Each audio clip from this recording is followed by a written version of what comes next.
I kept on feeling like I was getting over the hump. And then one little windstorm, small little windstorm would come by and push me back to scratch.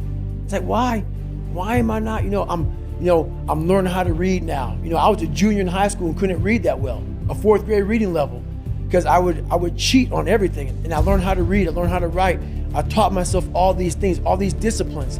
But whenever the first real big challenge would come, that little windstorm would push me back in the hole. And I realized, man, I'm fixing stuff on a surface level. I'm all surface, man. I'm not going deep into the cellar of my mind and fixing the foundation of my soul. My soul is broken. But I knew I could fix it, but I was afraid to go back. I was afraid to face the demons of my life, because you start lying. You want anybody knowing this shit about you. So you start lying about who you're not and start creating a person about who you want to be, but it's not who you are. So that's when I started realizing, man, I'm never going to get over the hurdle. I'm always going to live on a surface level until I go deep into the sewer of my mind to figure out and face all of these different demons. That's hard. It's hard. We all like social media. We all like everybody to see us for who we want to be. That's why we post beautiful things about us.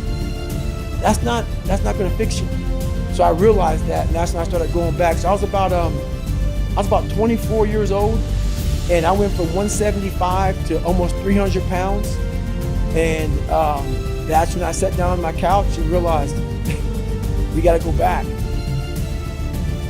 I came from a place that truly damaged my mind, damaged my soul, and now I have to go back on my own to face this shit. So, at 24 years old, I sat there a lot of times. It was like one day I woke up and said, I got to face this. This haunting fucking voice in my head kept on saying, man, we got to go back. The only way we can go forward is to go all the way back. And that's very scary to do for everybody. Yeah. But the only way you're going to fix yourself is to go all the way back to the beginning, to your childhood, because that's where everything starts. You have to go back to fix all your problems. It all starts from the root, man. And you cannot fix anything by giving it Motrin. You have a jacked up knee.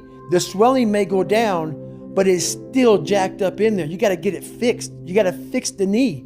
All those pills do, so pretty much, is just let the swelling go down, and you can live a little longer, but you're not fixing the problem. So one big thing is the accountability mirror.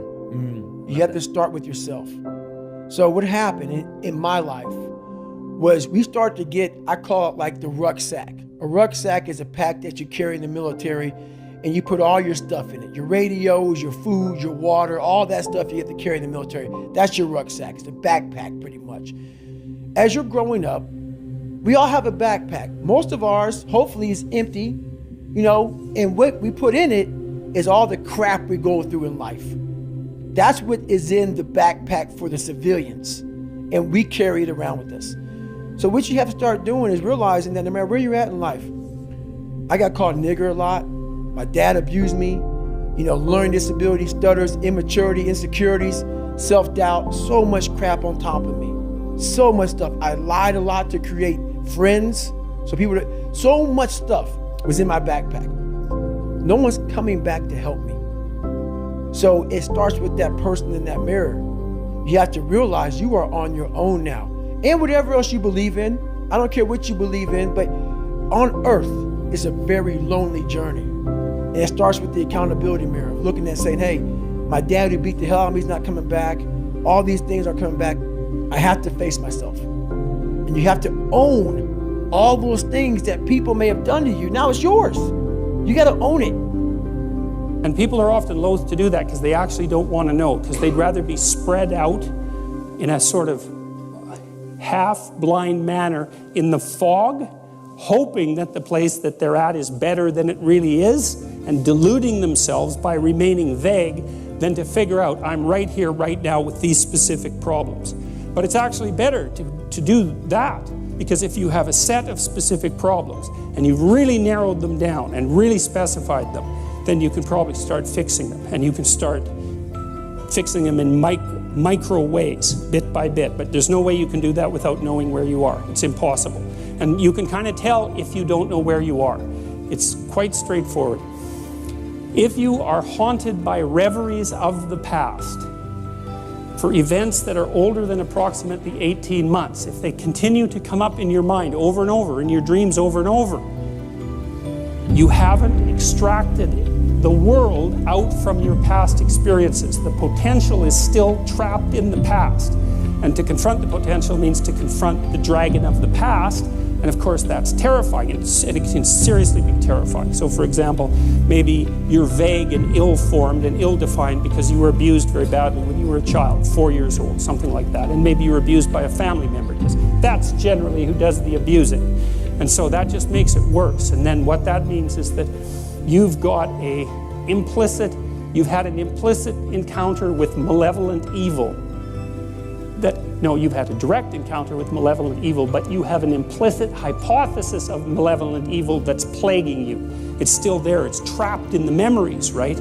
It's trapped in the representational structure. And as an adult, you're now faced with the necessity of articulating that fully before you have any chance whatsoever of freeing yourself from it. If you live in that woe is me mentality of, guess what? My dad did this to me. My mom just did to me. People who bullied did this to me. You're gonna always live right there. You have to figure out ways to move forward because you're not coming back. And it starts with the mirror. I call it the accountability mirror. You don't want to break open that callus, that scar in your mind. You don't want to break, you have to break it open, let that blood flow. You have to let blood flow in your brain. You have to let all that stuff flow out. All that toxic stuff that you have trapped in there has to start flowing out now. So, like you said, you are doing this to yourself. Yes, people may have helped you get there, but it's now on you. The painful truth. Painful truth. Like all those people in high school and everything else, they don't know how you're going to end up. So you got to make sure that you constantly are rewriting your book. You have to constantly rewrite your book every day of your life. And these aren't just words I say. This is how I have to live. Like, these are conversations I have with myself. And I say it everywhere I go. The most important conversation when you have with yourself. You live with it every single day. But most of our conversations are not the right ones.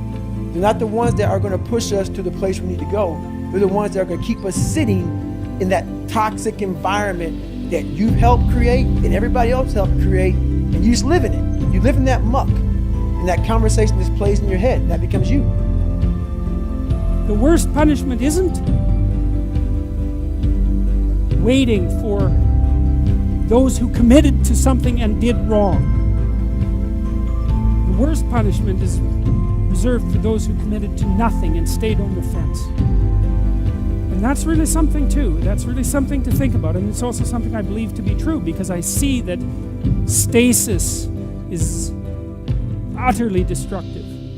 Because there's no progress, all there is movement backwards. There's aging and suffering and no progress. And so to not commit to anything is the worst of all transgressions. To commit means to put your body and soul into something. To offer your life as a sacrifice means that you're willing to make a bargain with fate. And the bargain is, I'm going to act as if I give it my all, then the best possible thing will happen because of that. Let's say you're miserable and unhappy. Okay, here's a cure. Find what's valuable and let it go. So we could say, well, maybe it's a relationship that you have. Maybe it's a relationship with your parents, right? And the relationship is pathological, but you're locked into it. You value it, and no wonder, because it's a relationship with your parents. And you're suffering terribly because of it. Well, what do? Maybe you let it go. It's a sacrifice. And the idea is that, well, that'll clear the future for you. And it has to be an act of faith, because how are you going to know? You can look at other people, but that isn't going to do it. Kierkegaard was very clear about this sort of thing. There's certain sorts of truths that you can only learn for yourself through experience. And that's, of course, why Abram also has to go out alone, right? He has to leave his kin. It's an individual, it's the individuation process. Like dying, it's something that you do alone.